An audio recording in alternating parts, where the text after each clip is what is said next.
ladies and gentlemen, today I'm going to be demoing a 1860s cartridge 22. During the American Civil War, we see a lot of what we consider the cap and ball revolver, i.e. the 1860 Colt revolver, the Remington style revolver, the 1851 revolver, and various other muzzleloading principles.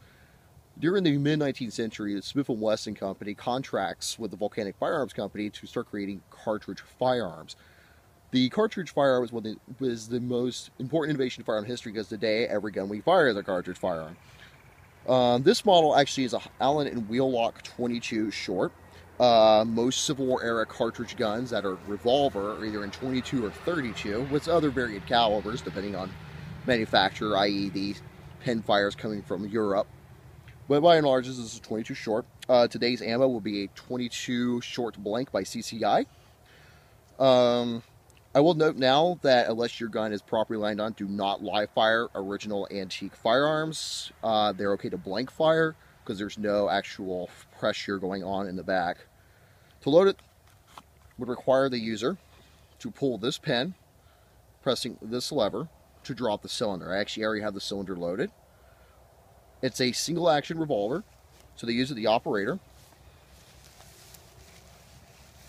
cocks the revolver, lining up the sight with the back sight, aims the revolver at a target. Keep in mind the accuracy of this is from me to this tree, and fires.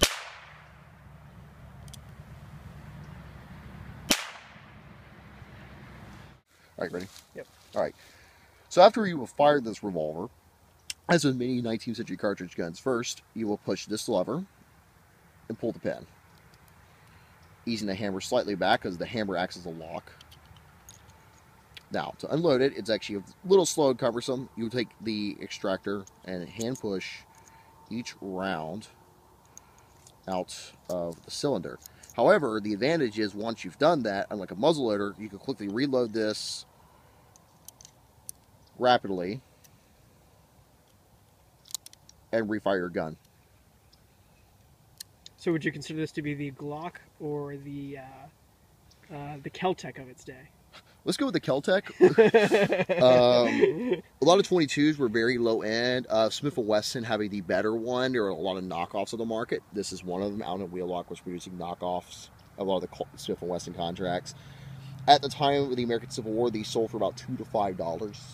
A lot of Union and Confederate officers adopt pocket revolvers and either muzzleloading or cartridge or pen, either as a rimfire or a pinfire cartridge as well.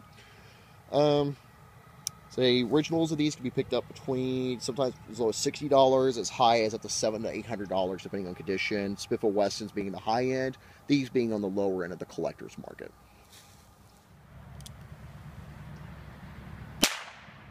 Fire in the hole!